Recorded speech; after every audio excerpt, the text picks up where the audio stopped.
Nderim Lushi Shkina Kukës, sot po dërgoj disa email në fakt që kam përgatitur për t'u dërguar pa jashtë Shqipërisë.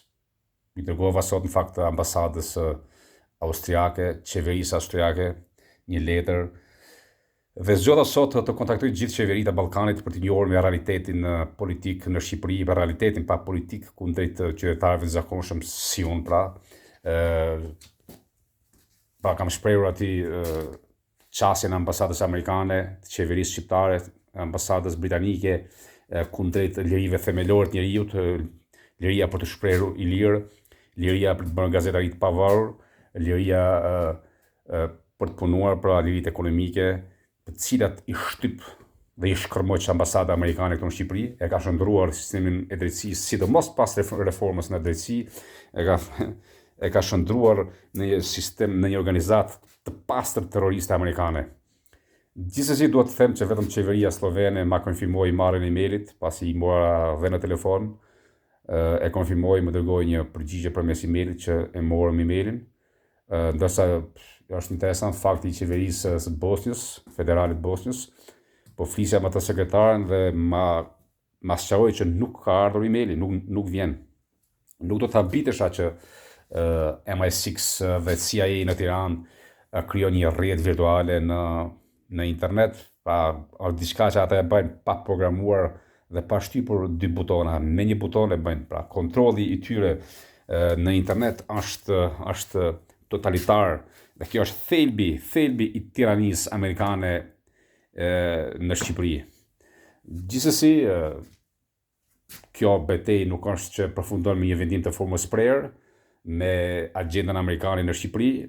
Ta zëm që edhe nëse unë kam fituar një herë një gjyq në Kukës, kam marrë një vendim të formës Spreyer i pafajshëm, por gjërat nuk kanë ndryshuar. Shërbimet sekrete shqiptare më kanë detyruar, ambasada amerikane, për ndjekjet e ambasadës amerikane dhe britanike më kanë detyruar që unë sot të jetoj në bjeshkët e flatit tim, i izoluar nga ana sociale, me mundësi ekonomike shumë minimale, me një, po të themi, me një fitim përmes aktivitetit bujqësor modest rreth 1000 euro në vit, pra i bie më pak se 100 euro në muaj.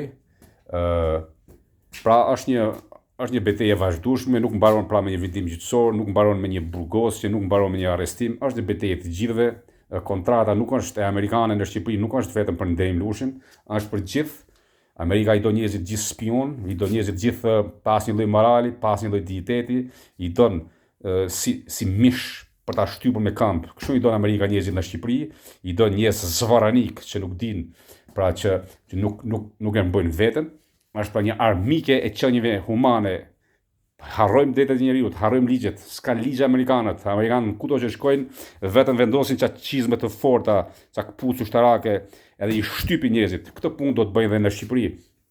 Do t'ju mbajnë në kontakt të vazhdueshëm përmes disa serive që podcastesh, ku në fokus do të jetë politika internacionale britaniko-amerikane dhe sigurisht dhe politika në Shqipëri. Pra, dhe asnjë ligj nuk do të shkelet, pra, edhe asnjë ligj nuk e ndalon, sepse e lejon liria e shprehjes. Pra, çdo gjë bëhet nën atë që quhet liria e shprehjes dhe liria për të shprehur i lirë opinionin tënd mbi çdo lloj fenomeni. Ju falenderoj, Shkinak Kukës, Albania.